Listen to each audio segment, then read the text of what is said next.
All right, Michael. How are you doing today? I'm doing well, Will. Believe it or not, we got some snow up here last week, so winter kind of seems like it's coming.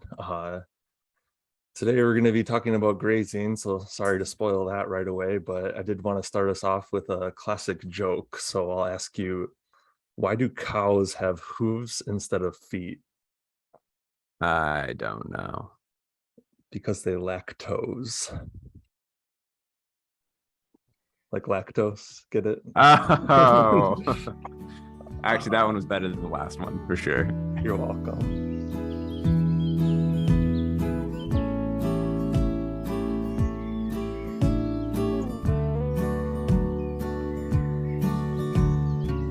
Welcome to Field Notes. My name is Will Fulwider, and I'm joined by my co-host, Michael Geissinger. We are two regional crops educators with UW-Madison Extension in Wisconsin, combining our skills, knowledge, and experience to help farmers and agronomists develop research-based solutions to issues facing agriculture in Wisconsin.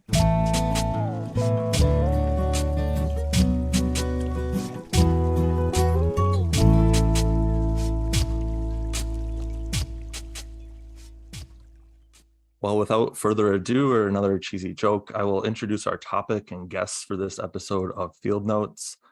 Today we'll be discussing bale grazing during the late fall and winter season, and we are joined by Jason Cavadini, the grazing outreach specialist with UW-Madison Extension that works across Wisconsin, and Lynn Johnson, the grazing consultant for the Northwest Wisconsin Grazers Network that bale grazes in Polk County.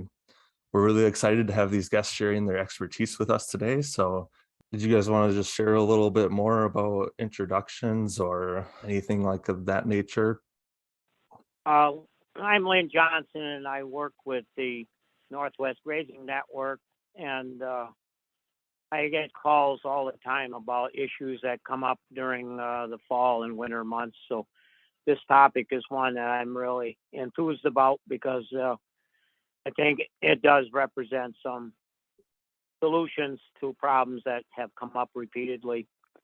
And I graze on about 200 acres here in Polk County, and have sold my herd, but I now custom graze for other beef producers, primarily grass-fed, grass-finished operations. So not only dealing with number or customers when they call with questions, but have to keep the operation functional throughout the year. So looking forward to visiting on this topic today. And I'm Jason Cavadini. I'm in the central part of the state in the Marshfield area. I'm kind of involved here wearing a couple different hats. So I'm the state grazing specialist with Extension, a role that I started in June. Previously, I spent 9 years at the Marshfield Agricultural Research Station. But I also do grazing on my own farm as well. And we do direct marketing of grass-fed beef right off the farm. Kind of started from scratch back in 2014. And the reason we graze is because it gave us the best opportunity to actually operate our own farm, and bale grazing fits right in with that. We didn't have a lot of equipment and resources, so bale grazing was really our best option for maintaining a herd through the winter. So that's why we do it, and that's what I'll be talking about today. Excellent. So could you start by sharing an overview of what we're referring to when we say bale grazing? And maybe we'll have Lynn kick us off with that. Yeah, as I mentioned a minute ago, the bale grazing, I think, is a solution for some issues that come up when feeding hay to cattle primarily.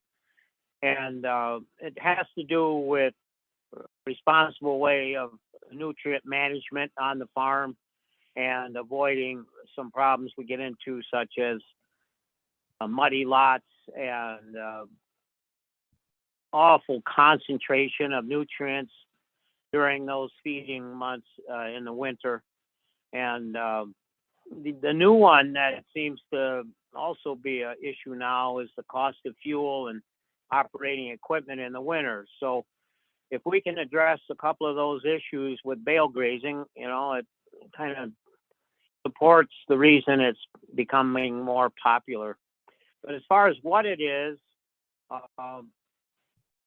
we're really thinking in terms of putting the hay in the field, which needs some nutrients, and avoid concentrating it up near the buildings. We position them in a grid type layout, so that on an average acre, it might have 20-25 bales at the most, but in a formal structure that we can put electric fence between the rows and limit access to just the bales we want to have the cattle eating, probably most likely within round bale feeders. So if you can imagine this layout of bales and feeders on just the ones we want the cattle to eat, and electric fence partitioning that field. And then when they complete, let's say 3 bale rings, we move the wire and allow them access to the next 3 bales. And this goes on throughout the winter. We'll talk more specifically about the how this is done, but a lot of this can be done simply manually, and not even have to, or very seldom have to, start up the skid steer or the tractor to be moving bales around. Really nice benefits when you step back and look at the overall practice and the benefits that go with it. Jason, you want to add something to your experience on that, how you would define it?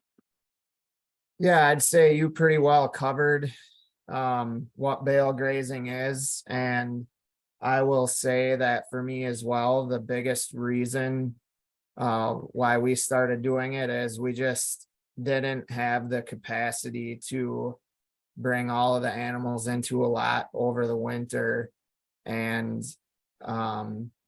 concentrate all that manure, and then have to invest the time and the equipment for getting that, keeping the area clean and stuff like that, and for bringing in feed. It just, infrastructure wise, we weren't set up for that. So bale grazing was really our only option. I'd say we go several months now without taking the tractor out to the pasture. So it wasn't necessarily just a plug and play type of thing. Like, we just started doing it and we're successful from the start. We've improved it a little bit every year since we've started doing it.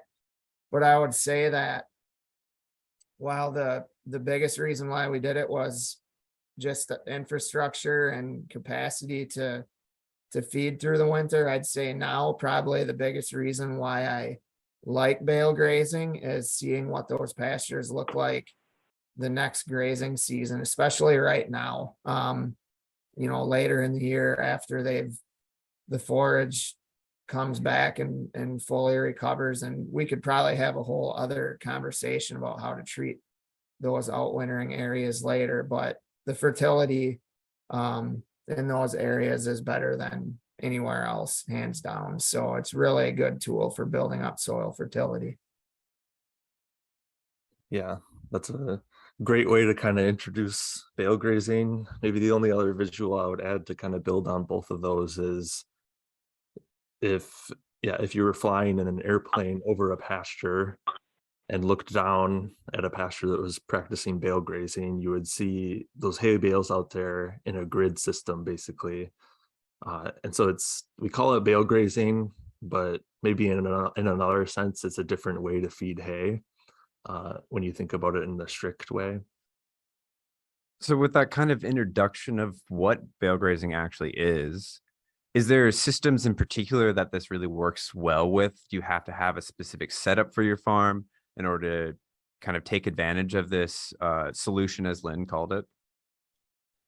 Not necessarily. I would say that while for the reasons I just laid out, if we do have equipment limitations and stuff like that, then it's really a no-brainer. But I would say even on an operation that has everything at their dispense, it's still a really good idea just because it works.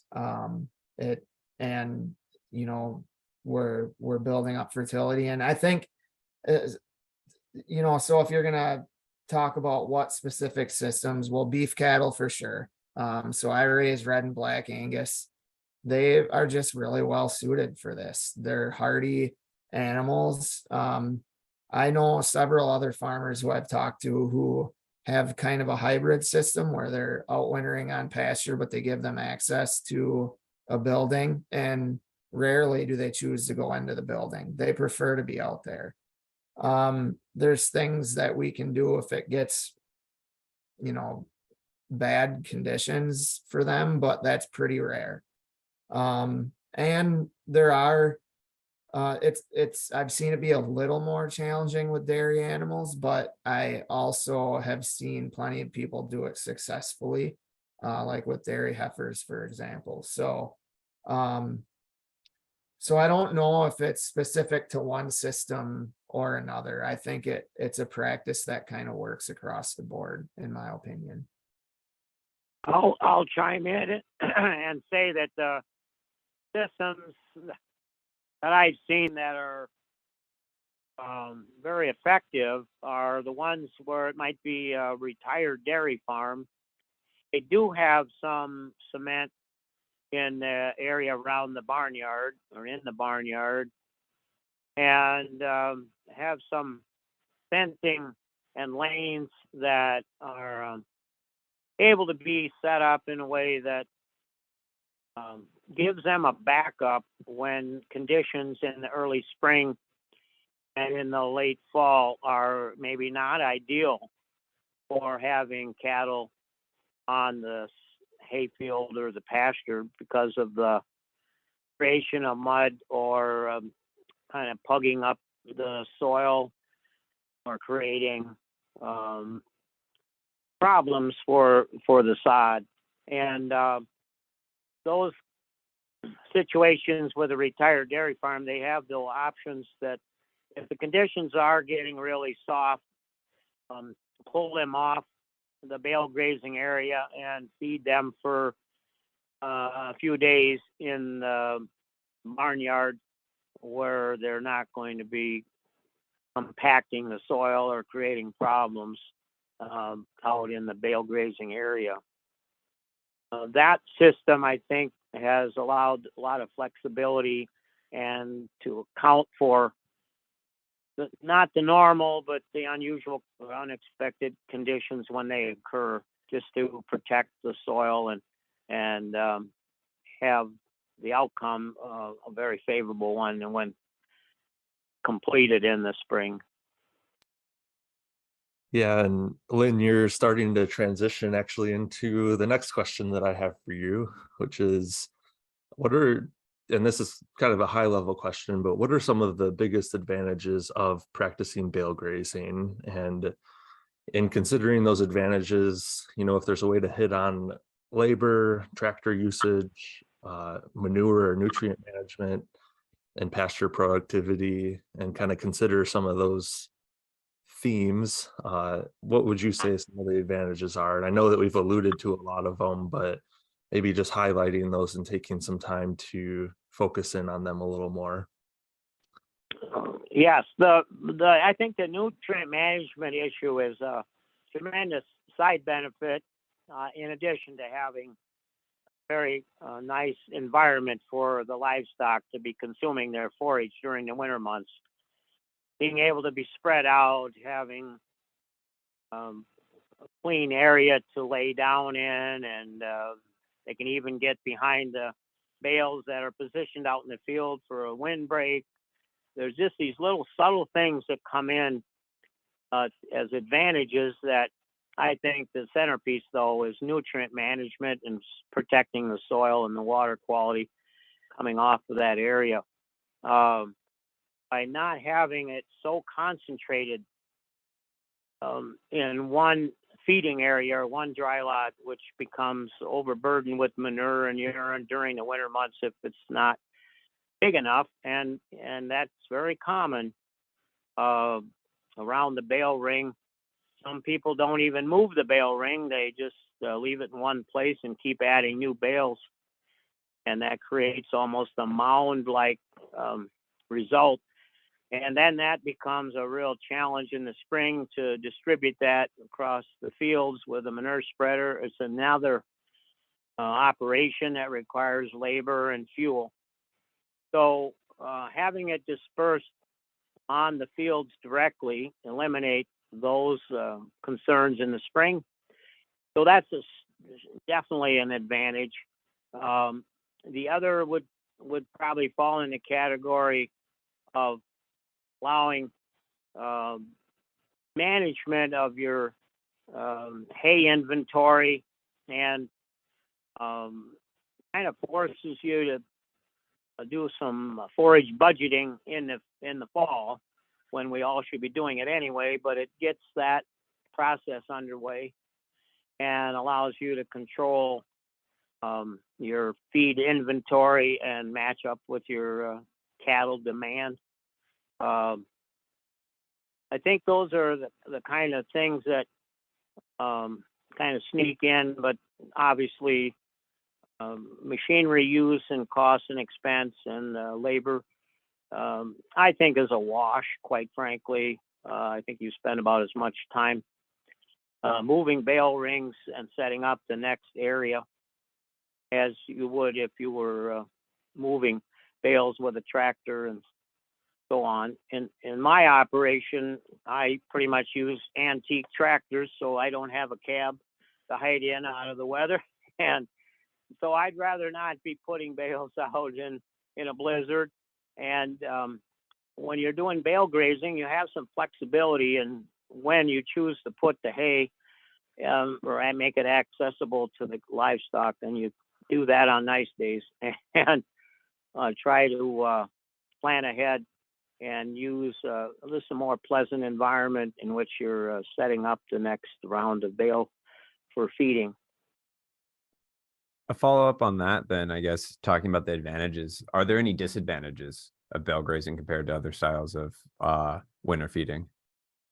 And I can take that. I was actually thinking of that as Lynn was talking about all the advantages. I think it's important to acknowledge that we don't necessarily look at this as a silver bullet. But I would say bale grazing is the one practice on my operation where I could clearly, pretty easily write a story about the one big lesson I learned every single year that I've done it. And so now, like 8 years into it or whatever we are, I've picked up like 8 big things that I've improved upon, and it's really gotten to be a pretty smooth operating machine now. I totally agree with what Lynn said. Get the hay out when it's nice out. I've made the mistake of waiting way too long and trying to get hay out in a blizzard, and that's not good. But so my 2 big disadvantages would be, I mean, the big kind of elephant in the room type disadvantage is the mud. It's April. But I think, that being said, there's little things we can do to prepare ourselves for that, especially for those of us who don't really have a facility to move them onto for a couple of weeks when it's muddy out. And so I think that problem is maybe worse on some operations than it is on others. And some years are worse than others. This past spring was particularly bad. It was kind of an extended mud season, but we can probably talk later about ways that we deal with that.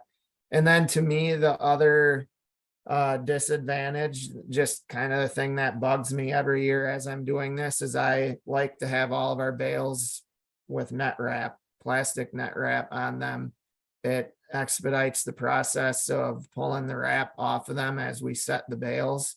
It's a lot quicker than a bunch of singular strands of twine, but it's a bunch of plastic waste. I don't really love that. I never feel particularly good about it, but and I guess the other disadvantage of the plastic net wrap is if you aren't doing it at the right time, it actually can freeze onto the bales and be problematic sometimes. But if you follow Lynn's advice and get the bales out in a timely manner, then it shouldn't really matter.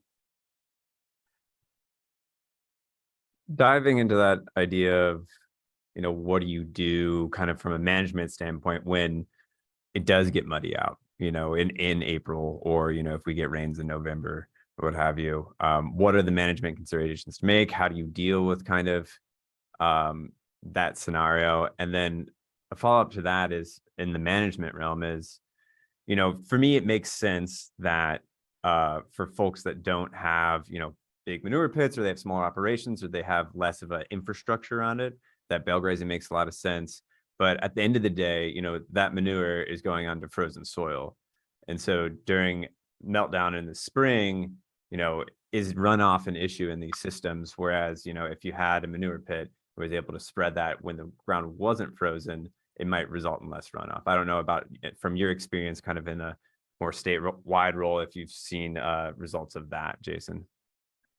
Yeah, well, I kind of have a list here of what I would consider the top management considerations with bale grazing, and that includes, a big part of it is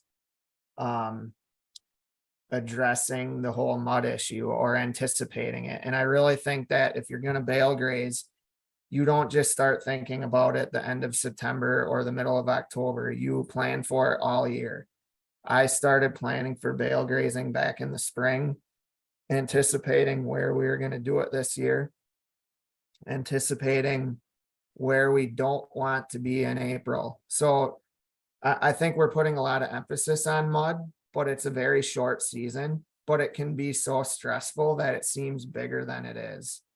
And so it just is worth thinking about it a lot in advance. So the biggest thing to me is kind of looking at your topography and where water can concentrate and stuff like that. So obviously that's where you want to avoid ending up in April.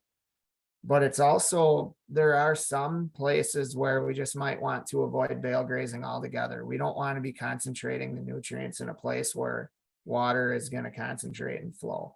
And so considering our topography is a big thing.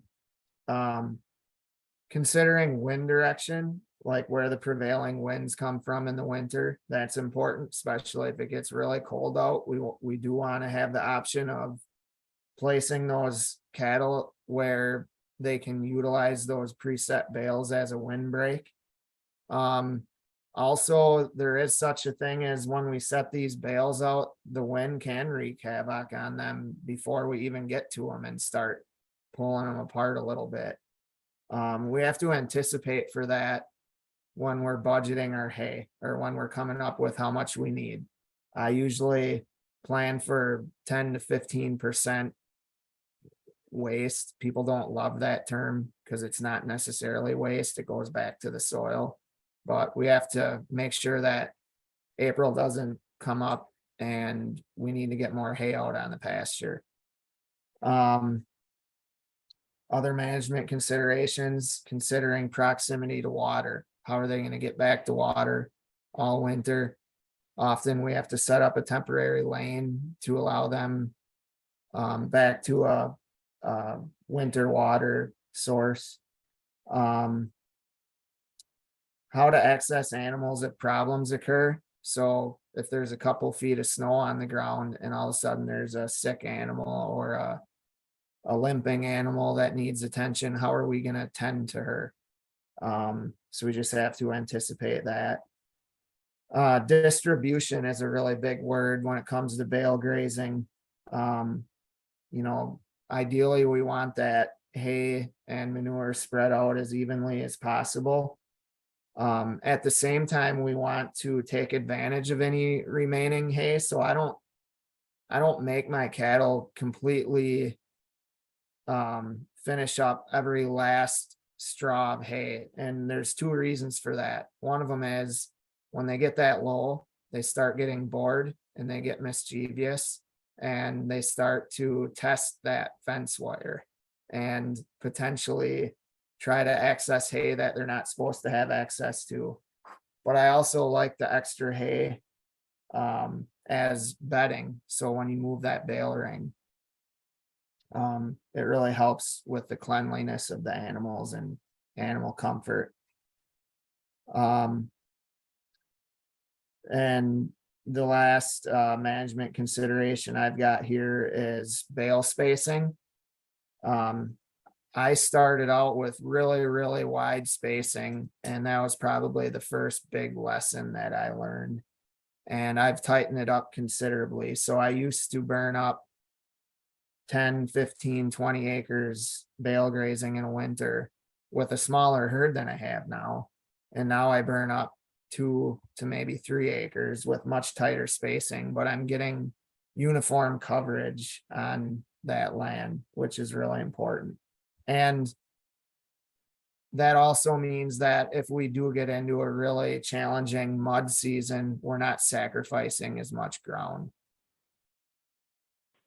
What I found as a technique to make it quicker to set up the next round of bale rings for feeding is to have the system sort of divided in half, so that all I have to do is set that next, let's say, 3 rings up in advance. All I do is open a gate, electric gate, and they go in and start feeding on those 3 new bales. Then I can go back and, without cattle being involved, I can set up those next 3 that will be available, move the fence without cattle being right next door, and just goes a lot smoother by having a system where you can flip-flop every few days when they run out of hay. Another challenge we have, of course, when we have the wet ground is to have a backup location, maybe a small lot near the buildings or somewhere near the water, where you can put them for a couple days just to take pressure off of your pasture or hayfield. One of the ideas that's been intertwined here is that a bale provides more than just feed for your cattle. It also provides nutrients for your future hay crops or pasture production through the nutrients it's leaving behind. And that point Jason made about the bedding, I think, is a real value to the livestock and their cow comfort, is having a dry place to lay down part of the year. Another issue is when we get pretty heavy snows up here in northern Wisconsin, we have to have a plan B for how we move our bale rings under those conditions. And I found that these lighter weight bale rings that have a big ring on the bottom, not feet that get stuck, but rather they're easy to push around, or they're easy to flip over and move to the next location. Those considerations kind of sneak in as you build experience and you realize it might be a simpler or better way to do things. And in my observations, individuals that are doing bale grazing, they all have a little different system that fits their farm and their personality and their list of preferences. So it's not a one size fits all. It's the concept, and I think the value and the benefits way outweigh the negative things that sometimes we have to deal with just due to weather and other conditions we don't control. Yeah, and I've got, just before we move on to the next question, I've got just a couple of follow-up comments real quick here on a couple of things Lynn said. So one thing that I've noticed is, I mean, we're almost always, no matter what, the first cutting of hay that we make in the season is going to be mature. We just know, I mean, part of the reason why we're harvesting it is because the pasture is getting mature. One of the advantages of that though is if we do have legumes in our pasture, which I know not everybody does, but if our goal is to maintain clover in our pastures, for example, and that is mature, we're actually seeding more clover by feeding that mature hay. And I've seen that wherever the bale ring is, there's more clover. So that is one advantage. Another thing is, I know there's other advocates around the United States for bale grazing who are pretty strong, adamantly opposed to the use of bale rings. I don't necessarily think that's a bad thing, but it really depends on what the farmer's goals are. I think if you're gonna feed bales on pasture in the winter without a bale ring, you're gonna need at least 50% more hay, if not more than that. I would, or probably 100% more hay, because your hay is about 50% as efficiently used when you don't have bale rings. In my experience, it doesn't last quite as long. So it depends on the farmer's goals. But the other downside of that is, and from my experience, is when you feed without bale rings, you end up with an even thicker thatch layer in the spring that you have to deal with if you want to get that pasture reestablished. And then the last comment I was going to make is that regarding the light bale rings. Some of my bale rings that I use here are plastic. It's really heavy duty, like underground gas pipe material. I really like them because they're easy on my back for moving. The only disadvantage to those is when the bale is fed all the way down, they can push them around pretty easily, and they'll push them right into the wire and ground it out. And that's the advantage of a steel ring. If they push an empty steel ring into a wire, they'll stop pushing when it touches the wire. The other point you made, I would just kind of condense it into this idea of optimizing waste of hay for both the benefit of the cow and the soil. I think it's what most people are trying to accomplish. We're feeding both the soil and the cows. It's a matter of the economic equation that's behind that as to which one you want to optimize or how you want to adjust it. But you're right, there are ways of shifting that relationship around, and we have to figure out what's appropriate for the individual farm. Well, we just really appreciate having both of you guys join us for this episode of Field Notes. I do have one last question here to ask. For anyone that's listening out there, what is one piece of advice you might have for someone that is considering bale grazing for the first time? The first time user should try to focus on bale grazing when the ground is well frozen, and avoid the two challenging areas early in the fall and late or early in the spring, where you get soft ground. Concentrate on figuring it out when the ground is fully frozen, and stop doing it once it softens up. Just switch back to your traditional way of feeding hay, and that'll give you enough experience to begin to realize what else you might want to do to make your system effective.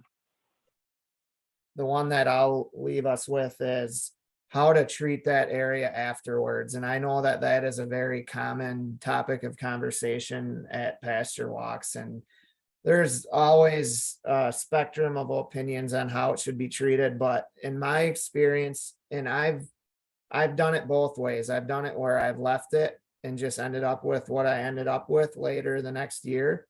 And I've totally started over and smoothed it out and planted new pasture. What I would say is it needs to be determined on a year by year basis.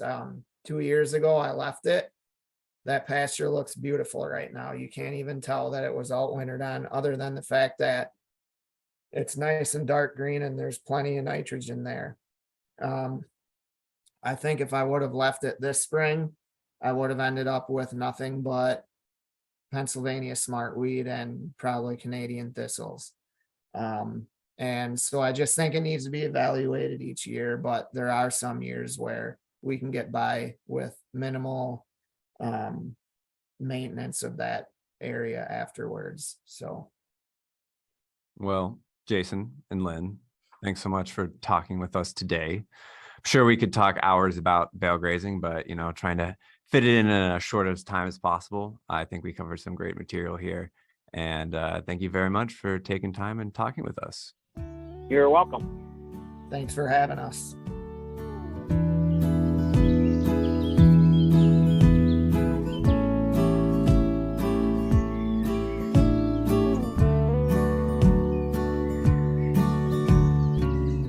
Thanks for listening. This has been Field Notes from UW-Madison Extension. My name is Will Fulwider, Regional Crops Educator for Dane and Dodge counties, and I was joined by my co-host, Michael Geissinger, Crops Educator for St. Croix, Barron, Polk, and Pierce counties. A big thank you to Joe Ryan for creating our theme music and to Abby Wilkie-Maki for our logo. If you have questions about anything you've heard today or about your farming practices in general, reach out to the Extension agriculture educators serving your region. Listen to Field Notes here or wherever you get your podcasts.